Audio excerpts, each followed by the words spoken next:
Tamgaon police ठाण्याकडून Ramzan Eid शांततेत साजरी करण्याचे आवाहन. संग्रामपूर तालुक्यातील तामगाव पोलीस स्टेशनचे ठाणेदार साहेब पंडित सोनवणे यांनी उद्या होणाऱ्या रमजान ईद व ईद उल फितर निमित्त नागरिकांना शांतता, भाईचारा व सलोखा राखत सण साजरा करण्याचे आवाहन केले आहे. यावेळी त्यांनी सांगितले की ईदच्या पार्श्वभूमीवर तालुक्यातील विविध ठिकाणी कडक पोलीस बंदोबस्त तैनात करण्यात आला असून नागरिकांनी कोणत्याही अफवांवर विश्वास न ठेवता सहकार्य करावे. तसेच नमाज अदा करताना शिस्त व नियमांचे पालन करण्याचेही आवाहन करण्यात आले. पाहूया त्यांची मुलाखत सत्यशोधक न्यूजवर.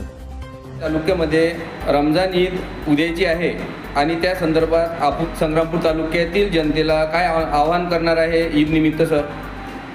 सर्व संग्रामपूर तालुक्यातील मुस्लिम बांधवांना सर्वप्रथम माझे रमजान ईद निमित्त खूप खूप शुभकामना.